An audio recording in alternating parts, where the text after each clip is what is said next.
peculiar I've noticed in my friends who, and not all of them, but some of my friends who are into manifesting and all that kind of thing, I've noticed a similarity with that and placebo effects, which, I don't know, it's very interesting. Like, okay, an example, one of my friends who is really into power of attraction and manifesting and all that, one thing I've noticed is they're a lot more sensitive to things like energies and just little nuances of the ambiance or whatever.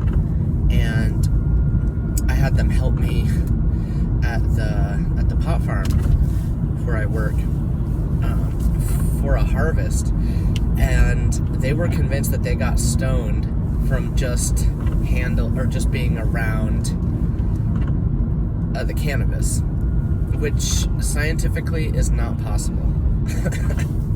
Like, there's a chemical reaction that has to take place in order for it to even get you high.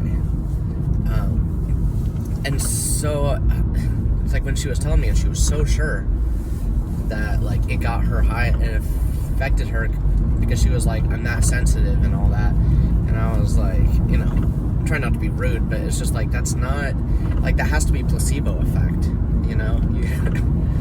you cannot get high. And we are wearing gloves, of course, so it's not even like she's getting in contact with it. Like, just from being in the same room as cannabis, you're not going to get stoned. That's not how that works. But she claimed to, and I don't want to discredit her anecdotal subjective experience, but I'm like, scientifically that's not possible, and it has to be placebo effect. But I've noticed it with others. There's certain sensitivities that people have that some people pick up on, that others of us, well, we will have different sensitivities, because all of us were undersensitive to certain things and oversensitive to other things.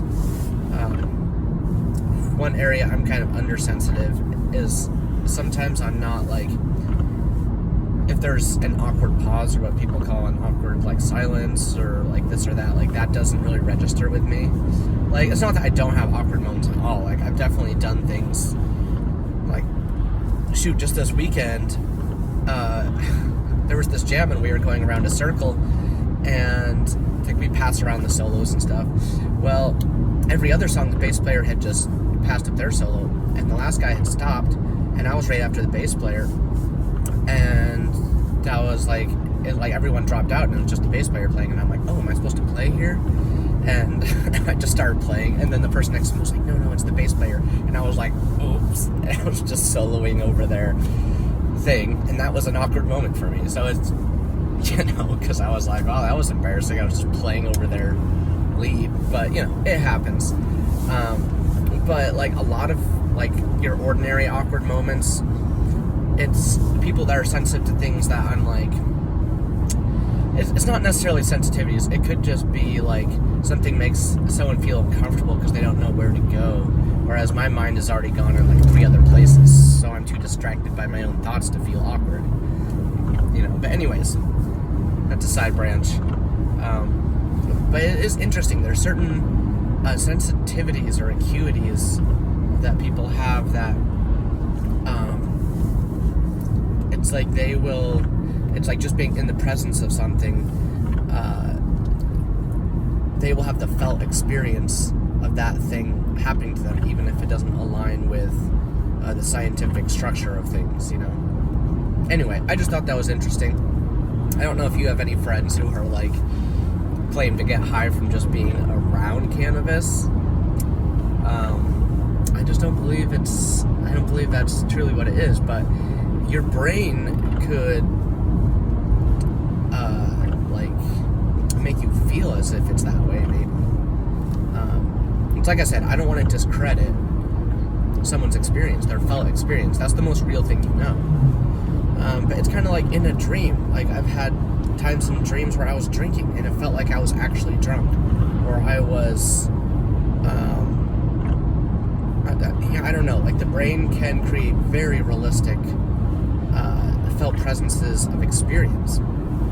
which really brings things back around to, you know, also what a lot of those spiritually progressive people say is that, like, this reality is a projection. Not necessarily a projection of our minds, but in a way, I've always thought, I'm like, am I inside my body or outside my body? I mean, probably both, you know, but like space and time, like space in the spirit world is just a different thing. I can't really wrap my head around it, but I'd like to know someday.